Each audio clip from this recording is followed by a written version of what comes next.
John Jones, a well-known individual, entered a cave near Utah Lake with the intent of exploration. During his adventure, he decided to crawl into the tightest spot of the cave to set a new record. Little did he know that this decision would be the last one of his life.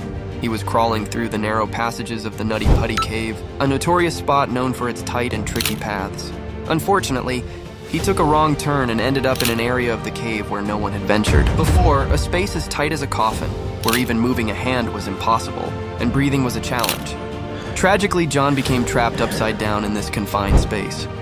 This is the story of 26-year-old John Jones, whose last 27 hours were spent inside this cave.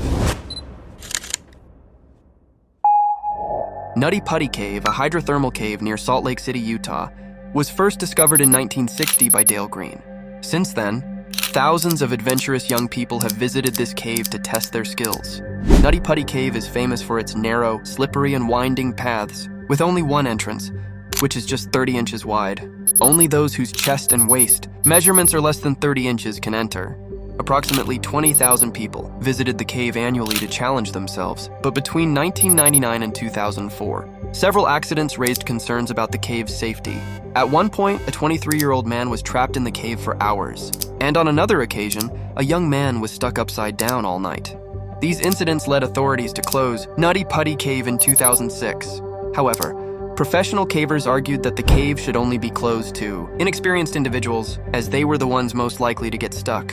On the other hand, officials argued that Nutty Putty Cave was like a ticking time bomb that could take someone's life at any moment.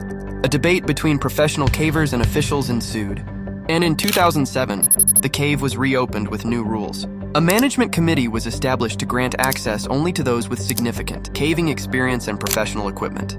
To enter Nutty Putty, a permit was required 21 days in advance. It was for this permit that two brothers from Salt Lake City, John and Josh Jones, applied. On November 24, 2009, at 8 p.m., 26-year-old John Jones entered the Nutty Putty Cave system with his group. Both brothers had some prior caving experience, but this was their first time in Nutty Putty.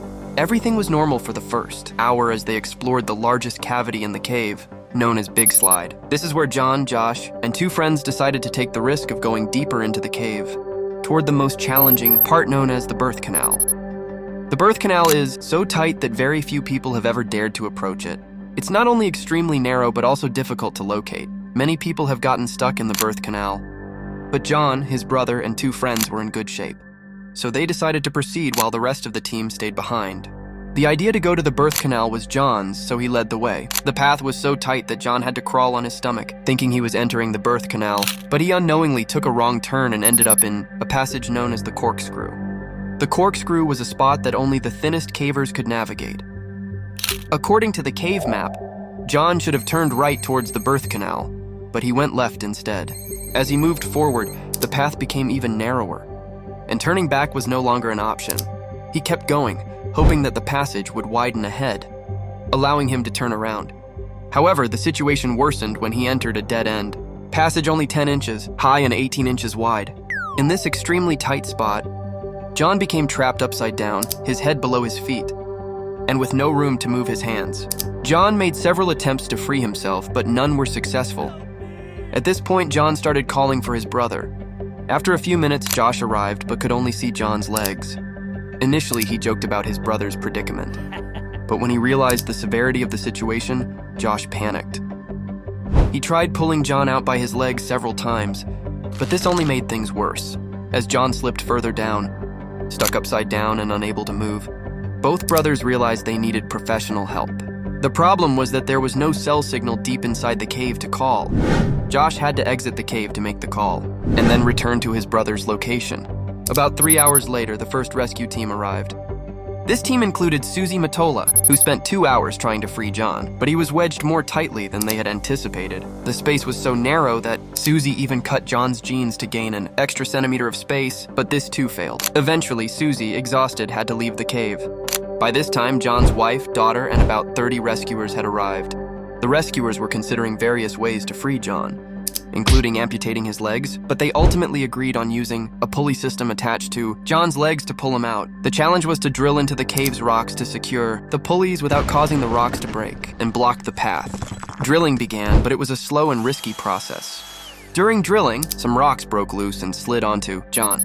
Working 700 feet deep in the cave was difficult and time-consuming, and due to the tight space, only one rescuer could work at a time. Meanwhile, the number of rescuers had grown to over 100, but they were all helpless in the face of the situation. A doctor on the rescue team made the situation more dire when he warned that, because John was trapped upside down, he only had about 10 hours left before his organs would start to fail. The human body is designed to be upright, with the heart located at the top, pumping blood to the entire body. Approximately 80% of the blood is normally pumped to the lower body with the help of gravity. However, since John was upside down, his heart had to work much harder to pump blood upwards, risking a heart attack. After hearing this, rescuers intensified their efforts to at least straighten John's body. After hours of effort, the pulley was finally set up, and they began pulling John out by his legs. But they soon faced another issue. John's legs were in such a position that they couldn't bend, and every time they pulled, his legs hit the ceiling of the cave. After much difficulty, they managed to pull John out of the narrow passage far enough that the rescuer could see his face. The rescuer later recounted that John's eyes were red, and there was a look of relief on his face. For the first time in 19 hours, John could see outside the narrow passage. But just as they were about to make the final pull to free him completely, the pulley suddenly failed again, and John was thrust back into the same spot where he had been, trapped for nearly 20 hours. Now John was panicking, and a two-way communication system was brought in so he could speak with his wife and calm down. This approach worked, and John felt somewhat better. Finally, after 19 hours, the preparations for the final pull were complete. This time, they had to be extremely careful, as every tug put tremendous pressure on John's legs.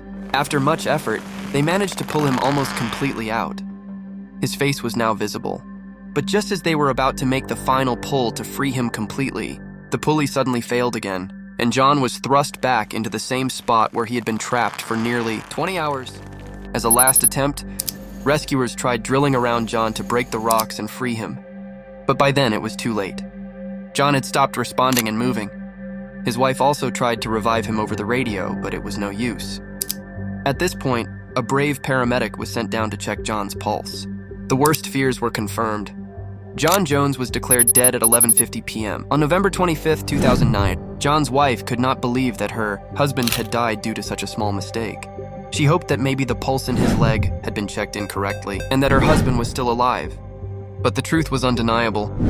Despite doctors predicting that John would only survive for 10 hours due to his upside-down position, his good health allowed him to survive for an additional 17 hours. Various plans were made to recover John's body, including the idea of dividing it into two parts, but it was ultimately decided to leave the body in the cave and permanently seal Nutty Putty Cave, declaring it John's grave. Today, John Jones's body remains in the Nutty Putty.